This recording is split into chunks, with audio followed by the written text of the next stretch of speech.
পুলিশের সাবেক মহাপরিদর্শক বেনজির আহমেদ তার স্ত্রী সন্তান ও একজন স্বজনের নামে দুর্নীতি দমন কমিশনের তালিকার বাইরে আরও 15টি ফিক্সড ডিপোজিট হিসাবে খোঁজ মিলেছে। দুদক ও গোয়েন্দা সংস্থাগুলো নিশ্চিত হয়েছে যে গত 1.5 মাসের ব্যবধানে ফিক্সড ডিপোজিটগুলো ভেঙে ফেলেছেন বেনজির আহমেদ। এমনকি চূড়ান্তভাবে হিসাবগুলো নিষ্পত্তি করা হয়েছে। ওইসব হিসাবে সুদে আসলে প্রায় 60 কোটি টাকার মতো জমা ছিল। তাছাড়া দুদকের তালিকাভুক্ত 33টি হিসাব শাখা থেকেও কিছু টাকা সরিয়ে ফেলা হয়েছে বলে জানা গেছে। তবে কত টাকা সরানো হয়েছে তার কোনো হিসাব বের করতে পারেনি দুদক সহ অন্য তদন্তকারী সংস্থা। এদিকে পুলিশের একটি সূত্র বেনজির আহমেদ সপরিবারে সিঙ্গাপুর চলে গেছেন বলে জানা গেছে। গত 4 মে রাতে বেনজির ও তার পরিবারের সদস্যরা সিঙ্গাপুর এয়ারলাইন্সের একটি ফ্লাইটে ঢাকা ছেড়েছেন। গত 23 মে দুদকের আবেদনের পরিপ্রেক্ষিতে বেনজির ও তার পরিবারের বিপুল পরিমাণ জমি ও ব্যাংক হিসাব জব্দের আদেশ দেয় আদালত। এরপর আরও কিছু সম্পদ ও ব্যাংক হিসাব জব্দের আদেশ আসে। এসব সম্পদ জব্দের প্রক্রিয়া চলছে।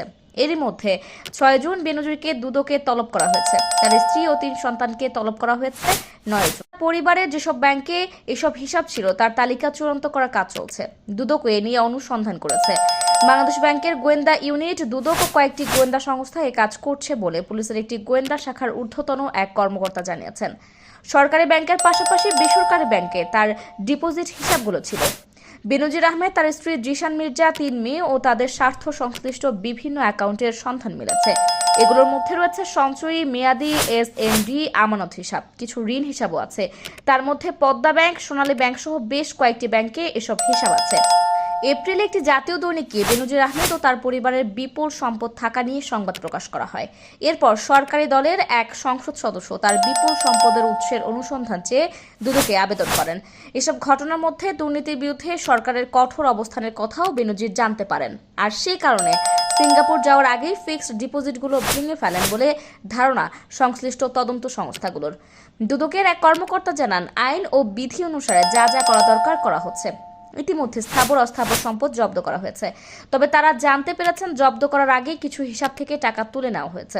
যেসব ব্যাংক হিসাব থেকে টাকা তোলা হয়েছে সেগুলোর তালিকা তারা করেনি। তাছাড়া তালিকাভুক্ত হিসাবের মধ্যে কয়েকটি থেকেও যে কিছু টাকা তোলা হয়েছে সে ব্যাপারে তারা নিশ্চিত হয়েছেন। অনুসন্ধান কর্মকর্তা আইন বিধি অনুসারে কাজ করছেন। তবে তিনি বলেন, বেনজির আহমেদ দেশে না বাইরে আছেন সেই বিষয়ে তারা অবগত নন। তাকেও তার স্ত্রী সন্তানকে তলব করা হয়েছে। দেখা যাক তারা আসেন কিনা। তারা যদি তলব করার তারিখ পেছানোর আবেদন করেন তাহলে কমিশন বিষয়টি দেখবে। সিঙ্গাপুর চলে গেছেন সাবেক আইজিপি।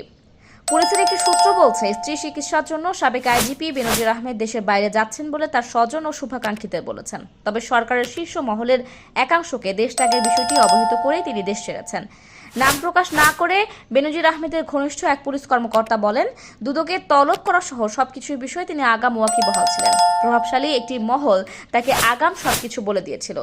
এই কর্মকর্তা আরও বলেন, মামলা লড়তে বেনজির একটি আইনজীবী প্যানেল ঠিক করেছেন। সরকারের শীর্ষ মহলকেও বোঝানোর চেষ্টা করছেন যেভাবে বলা হচ্ছে সেভাবে তিনি কোনো অপরাধ করেননি। দুদকের তলব করার বিষয়ে তিনি সময় চাইতে পারেন বলে তারা শুনেছেন। পরিস্থিতি বুঝে বেনজির দেশে আসতে পারেন এমন তথ্য জানিয়ে তার ঘনিষ্ঠ ওই পুলিশ কর্মকর্তা জানান, পরিস্থিতি ভালো মনে হলে 6 জুনের মধ্যে সাবেক আইজিপি দেশে আসবেন এবং আইনি লড়াই চালিয়ে যাবেন বলে জানিয়েছেন।